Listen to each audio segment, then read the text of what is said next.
Well, it was a love story with a heartbreaking twist. 2 years ago, Ellidy Pullin lost her soulmate, Olympic snowboarder Alex Chumpy Pullin, in a diving accident. And in the midst of trying to navigate such a huge loss, she made a life-changing decision, one that would eventually keep Chumpy's legacy well and truly alive. And I told you to be balanced, and I told you to be kind. It is the remarkable story of love, loss and miracles. Podcaster and model Ellidy met her partner, three-time Olympian and world champion snowboarder Alex Chumpy Pullin at a friend's party. They were inseparable, soulmates.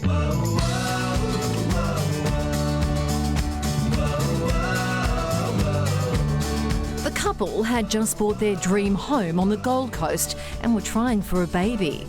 Then, on the 8th of July 2020, tragedy struck. Her partner of 8 years gone when Alex died in a spearfishing accident in Queensland. My mum came running back up the beach, and just the look on her face just kind of said everything without words.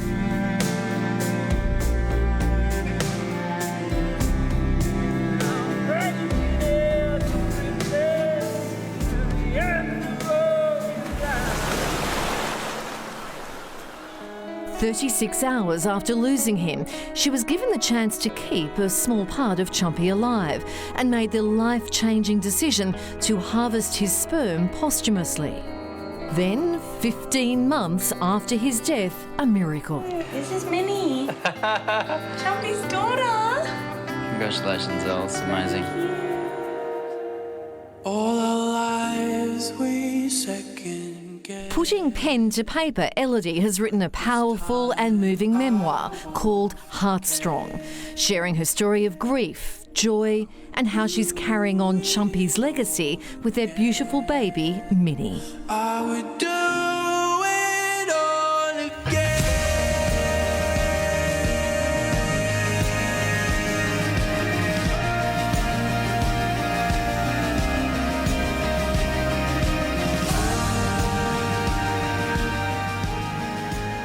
Those beautiful photos are now beautiful in real life. Ellidy Pullin and baby Minnie join us. Welcome to the show. Thank you for having me. Great to see you. They say the first year of parenting is the hardest. You've almost made it, right? Minnie turns one very soon. Very soon, How's yeah. that last year been? Frantic. It's been a roller coaster. We've been busy, but yeah, she's such a little legend, just like her dad. Yeah, she's gorgeous. We're just going with the flow, really. Like, I think it's just kind of come naturally, and we just chill. She's like about to fall asleep. Yeah, it's so funny. I was just about to say, she's the chillest baby I think we've ever had on the morning show lounge. At sunrise before, she was just crawling all over the lounge. It's a very different vibe on this show. Yeah. Very different vibe. They say it does take a village to raise a child, and you look like you have the most supportive people around you, your family. You're all very close. How much of a help has that been in the last 12 months? You wouldn't read about it, honestly. Yeah. My family, my immediate family is amazing, but my friends, honestly, are like my family. My friends are like my sisters, and it's always been that way. I'm super lucky to have a really tight-knit group, and they really do rally around Minnie like a village, and it's like she's got like 10 mums and a bunch of dads. I'm so lucky. We've got to talk about this incredible decision that you made, and we saw in the package you had hours to make it. It was a life-changing decision.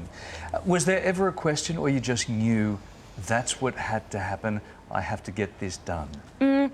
I guess I was in so much shock at the time. When the sperm retrieval idea came to me and the family, we were just, I guess we were in so much shock, but the answer was just, yes, quickly, do what you have to do. But like, you know, we're so confused, but yes, because in 6 months' time, if we didn't do that, we wouldn't have the opportunity to have Minnie. So it was kind of like, if we don't do this now, we might regret it later. So we just had to kind of make a weird and very realistic Strange decision to make, Crazy decision to make at that time. To make at that time, I mean. Yeah.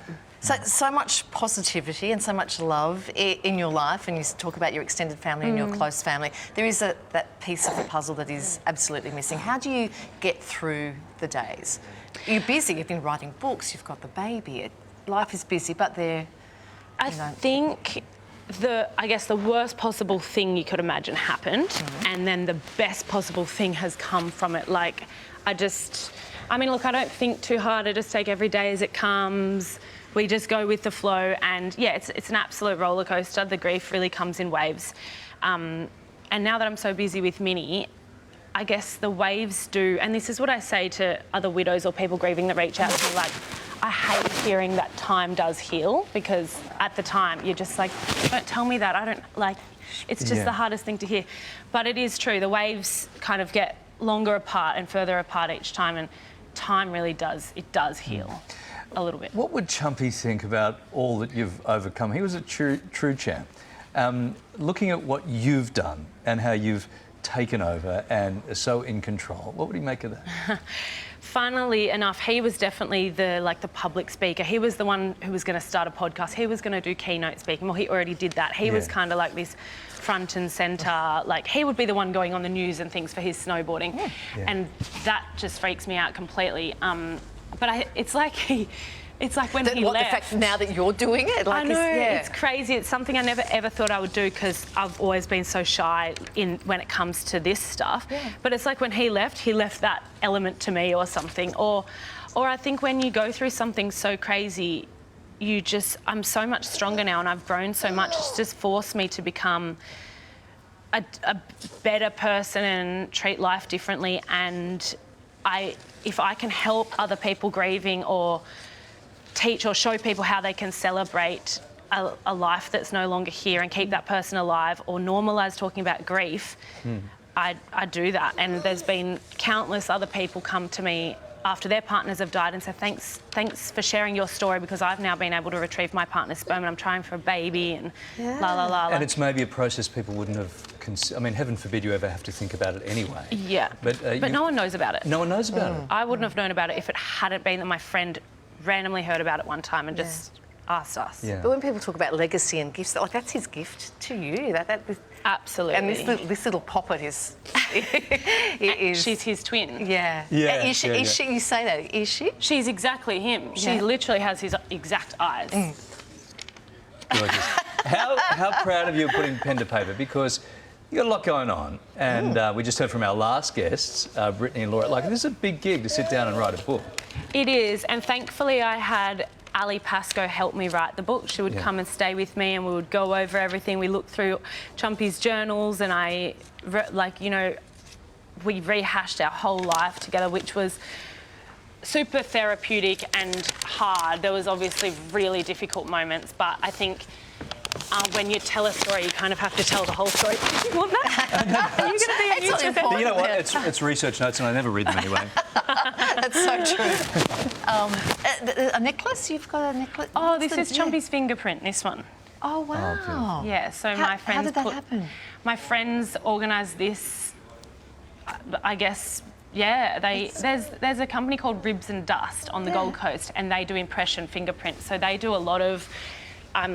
I guess the funeral home will take like a bit of a silicone thing and do a fingerprint. Oh, wow, that's it's so quite special. Common now. Yeah. It's beautiful. It's gorgeous. He's clearly always with you, always. Always wrangling. Thank you very much for coming in and opening up to us, and congratulations on the book. Lovely Thank you so much. Thanks for having me. How difficult it must be. Yeah. Ellidy Pullin's moving and very powerful memoir, Heartstrong, is available now. Great cover. Yeah, lovely. Great cover. Well, yes, she agrees. Yes, exactly. Yes.